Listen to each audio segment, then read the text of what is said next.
Bonjour et bienvenue dans la chaîne de Mathématiques Sciences. Aujourd'hui, je vais vous présenter et expliquer une nouvelle vidéo, qui est une vidéo tout simplement en mathématiques pour les secondes. Et dans cette vidéo de mathématiques pour les secondes, on va tout simplement ici s'entraîner à manipuler les fonctions carrées. Ok, donc ici, on va s'entraîner d'un point de vue graphique. Dans la précédente vidéo, on s'était entraîné d'un point de vue algébrique. Ok, donc là, du coup, on va s'entraîner d'un point de vue graphique à un petit peu manipuler les fonctions carrées. Ok, pour notamment, vous allez voir, faire diverses choses. Ok. Alors, du coup, on vous dit ici soit la fonction f définie sur R par f de x égale x au carré. On vous demande dans un premier temps de dire quelle est la nature de cette fonction. Ensuite, de tracer sur l'intervalle fermé moins 3, 3 la courbe représentative de la fonction f. Et ensuite, troisième question, de résoudre graphiquement f de x égale 4 et f de x supérieur ou bien égal à 4. Donc là, je vous laisse mettre la vidéo en pause pour ce faire. Et ensuite, on va tout simplement corriger.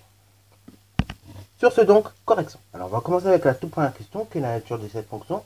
Bah là vous l'aurez deviné, quand vous avez une fonction qui est définie sur R par f de x égale x au carré, ok, donc comme ceci là, et bah vous avez tout simplement une fonction carrée, ok, donc on peut le noter.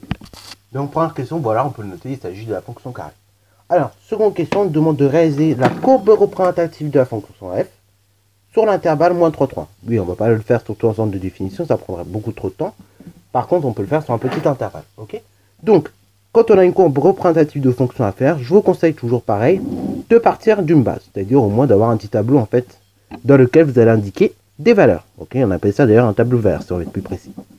Dans ce petit tableau de valeurs, on va y indiquer les valeurs de départ, donc x et f de x. Et donc là, les valeurs de départ, x on va prendre moins 3. Ensuite, il y aura moins 2. Ensuite, vous aurez tout simplement moins 1. Vous aurez 0. Vous aurez 1, vous aurez 2, et vous aurez 3 même. Ok. Voilà, voilà. Bon, voilà le petit tableau grossièrement comment il fait. Et donc, une fois qu'on a indiqué les valeurs de départ sur la ligne des x, ok, on va tout simplement y indiquer les images, ok, par calcul mental. Vous allez voir, ça ne demande pas grand-chose. Hein. Donc là, pareil, si vous sortez vos calculatrices juste pour faire 3 petits calculs comme ça, c'est un peu compliqué, ok. Là, normalement, pour des petits calculs, vous allez voir, tels que ceux que nous aurons à faire, vous allez voir, il n'y a même pas besoin de calculatrice. Donc là, ici, on va remplir ce petit tableau de valeurs. Donc, à l'aide de cette expression-là, f de x égale x au carré. Donc, ici, on a x qui vaut moins 3. Donc, ça veut dire que x au carré, c'est moins 3 fois moins 3. Ok, voilà, oui, c'est moins 3 au carré. Moins 3 au carré, c'est moins 3 fois moins 3. 9. Ok. Après, pareil, pour moins 2. Bah là, c'est moins 2 au carré, ok, le tout au carré. Donc, c'est tout simplement moins 2 fois moins 2, 4. Là, moins 1 au carré. Bah, moins 1 au carré, c'est moins 1 fois moins 1, donc 1. 0 au carré, bah là, il n'y a même pas besoin de réfléchir, ça fait 0. 1 au carré, 1 fois 1, ça fait 1. Attention, 1 au carré, c'est pas 1 fois 2, c'est 1 fois 1. 2 au carré. 2 au carré, bah c'est 2 fois 2, 4. Et enfin, 3 au carré, attention là aussi, à ne pas faire la confusion avec 3 fois 2. 3 au carré, c'est tout simplement 9 et non 6. Ok, parce que 3 fois 2, 6.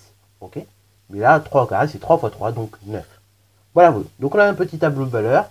Donc au moins, on part avec une base solide. Ok, parce que oui, si vous faites votre cours comme ça sans tableau de valeurs, c'est un peu compliqué. Alors bon, si vous l'avez fait, si le tableau de valeurs, vous ne le faites pas sur votre copie proprement comme ça, c'est pas grave. Au moins, faites-le sans brouillon. Comme ça, au moins, bah, vous avez une base. Parce que sinon, bah, c'est un peu compliqué. Ok, c'est un peu compliqué après de réaliser une courbe comme ça, bah, de la fonction carré. Ok, même si c'est vrai, je vous avais dit, c'est bien d'avoir l'allure en tête. C'est pas non plus la peine de l'apprendre par cœur, cette courbe. Ok, c'est pas le but. Alors, du coup, on va tout simplement essayer de réaliser la courbe représentative, pardon, de cette fonction. Donc là, on va tout simplement, dans un premier temps, tracer deux axes. Ok, voilà, voilà. Donc un axe tout simplement horizontal, comme ceci, voilà. Et ensuite, on va tout simplement tracer un axe vertical. Ok, voilà, voilà. Alors après, de là, on va tout simplement décider de la gradation qu'on va tout simplement vouloir mettre. Ok, voilà, voilà. Aussi bien à l'horizontale qu'à la verticale. Ok, voilà, voilà. Voilà. Donc là, nous avons nos deux axes tracés. Donc là, à l'horizontale, on peut éventuellement mettre une graduation de 2. Ok, voilà, voilà. Donc pour une unité, on va mettre une graduation de 2. Voilà, voilà. Donc là, on va mettre 1, on va mettre 2, on va mettre 3. Là, on va mettre moins 1, on va mettre moins 2 et on va mettre moins 3. Et à la verticale, donc là, ce qu'on peut décider éventuellement, c'est mettre une graduation de 1. Ok, voilà, voilà. 1 ou bien 3 petits carreaux. Ok, comme ceci. Bon, finalement, étant donné la place qu'il y avait, j'ai décidé de faire 3 petits carreaux par 3 petits carreaux. Comme ça, au moins, bah, comme ça, c'est parfait. Ok, comme ça fait les choses bien. Donc ici, cet axe, c'est l'axe des Grecs, l'axe des ordonnées.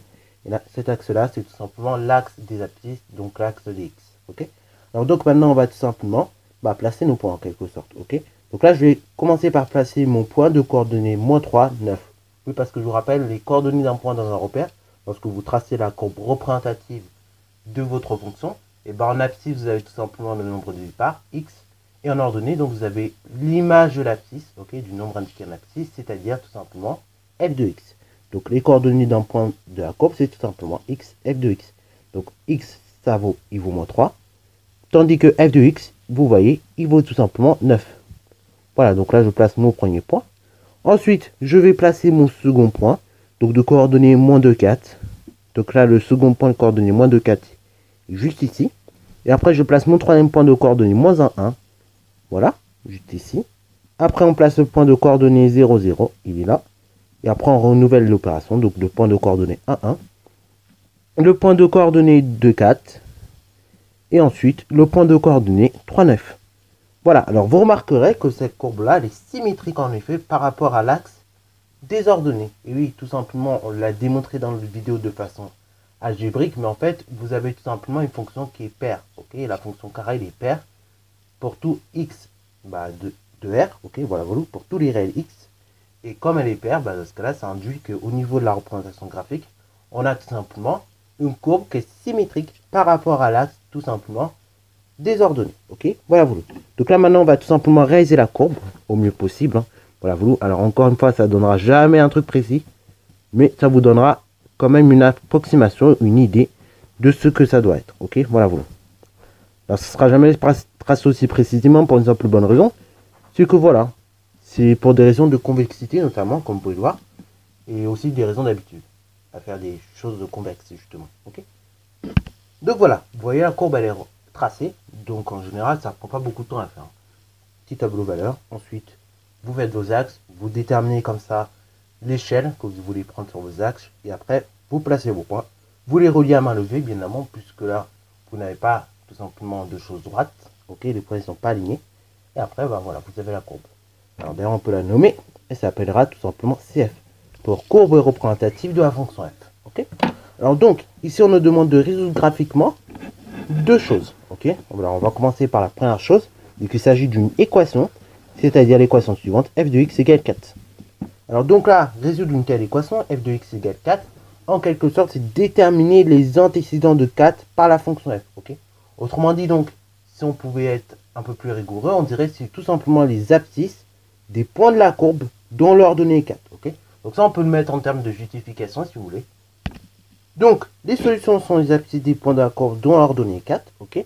Autrement dit, donc, comme je l'ai expliqué à l'oral, ce sont tout simplement les antécédents de 4. Donc là, pareil, comme on lit des antécédents graphiquement sur une courbe, on trace, donc là, la règle ou bien à main levée. Alors, on va quand même le faire à la règle pour être plus précis. On va tracer une horizontale passant par 4. Ok, voilà, voilà, on trace une horizontale passant par 4. Et donc là, comme ça, après, on voit les points d'intersection. Donc là, on en a un ici, entre l'horizontale et la courbe. Et on va lire tout simplement les abscisses de ces points d'intersection entre l'horizontale et la courbe. Donc là, on voit que, d'une part, pour obtenir 4 avec cette fonction, on peut partir de -2. Ou bien également partir de 2. Ok, voilà, voilà. Donc ici, cette équation, elle admet tout simplement deux solutions que sont -2, pardon, et 2. Ok, voilà, voilà. Donc soit vous mettez en phrase française, les solutions sont -2 et 2. Bon, nous comme nous sommes en mathématiques, la plupart du temps on va privilégier ce genre de notation, c'est-à-dire grand S égale -2, point virgule 2. Ok. Surtout là en seconde, en général, c'est rare qu'on fasse des phrases. Après, bien évidemment, il y en a certains, je sais, qui, par exemple, si vous aurez fait ça en troisième, vous aurez fait des phrases. Parce qu'au collège, on est plus tenté à vous faire écrire. C'est comme ça. Bon. Alors du coup, maintenant, on a une autre chose à résoudre. C'est tout simplement une inéquation cette fois-ci. Alors, on va voir la différence. Donc là, cette fois-ci, l'inéquation, c'est la suivante. F de x supérieur ou bien égal à 4. Donc là, f de x supérieur ou bien égal à 4, on va peut-être regarder la courbe en même temps. Donc là, quand on cherche à résoudre de telles inéquations, on cherche à faire, en fait, en quelque sorte, on cherche non seulement les nombres qui sont pris au départ pour obtenir 4, ok, donc en ordonnée, mais les nombres également qui sont pris au départ pour obtenir des nombres en ordonnée qui sont supérieurs à 4, ok. Autrement dit, donc ici, si on pouvait résoudre, enfin, si on pouvait écrire la même phrase que tout à l'heure, ce serait tout simplement les solutions. Ici, ça correspondrait aux abscisses des points de la courbe dont l'ordonnée est supérieure ou bien égale à 4, ok. Voilà, voilà. Autrement dit, donc, voilà, c'est ça. Donc, autrement dit, ce sont tout simplement les nombres que l'on prend au départ pour obtenir soit des images égales à 4 ou supérieures à 4, ok. Donc, maintenant qu'on a écrit la petite phrase, donc ici, que tout simplement les solutions d'une telle inéquation sont tout simplement les abscisses des points de la courbe dont l'ordonnée est supérieure ou bien égale à 4, ben, en fait, dans la phrase, vous avez la réponse. Hein. Vous prenez les abscisses des points de la courbe dont vous avez une ordonnée égale à 4. Donc, déjà, on en a deux, vous voyez. On connaît déjà 2 points. Ça va tout simplement être moins 2, mais également 2. Okay, donc, déjà, moins 2 et 2, ils vont être dans les solutions. Mais, maintenant, on va essayer de voir s'il n'y a pas plus de solutions que ça. Par exemple, si je prends ce point-là, hein, quelque part par là, et voilà, ce point-là, en quelque sorte, lui aussi, il nous intéresse. Parce que son ordonnée, elle est supérieure à 4, elle est au-dessus de 4. Si je prends ce point-là, par exemple, lui aussi, il m'intéresse. Okay, son ordonnée est bien supérieure à 4. Si je prends 3, par exemple, il m'intéresse. Son ordonnée est supérieure à 4. Si je prends celui-là, il m'intéresse. Son ordonnée est bien supérieure à 4. Par contre, si je prends un petit peu en dessous de 4, lui, il ne m'intéresse pas.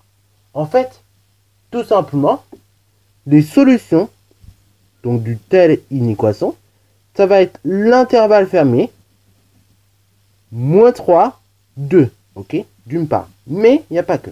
Si par exemple je prends celui-là, celui-là il m'intéresse. Ok, ce point il m'intéresse. Son ordonnée est bien supérieure au nombre 4. Si je prends celui-là, il m'intéresse. Son ordonnée est bien supérieure à 4. Par contre, si je prends celui-là, il ne m'intéresse pas. Et si je prends par exemple 3 également, c'est intéressant. Son ordonnée est bien supérieure à 4.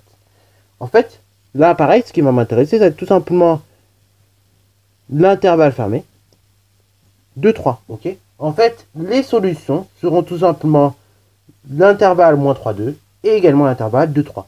Donc on va noter, pour être un petit peu plus rigoureux, on va dire donc que grand S, c'est égal donc à l'intervalle fermé moins 3, 2, enfin moins 3, moins 2, pardon, union intervalle fermé 2, 3. Ok. Et ça, donc, ce sont les solutions de cette inéquation.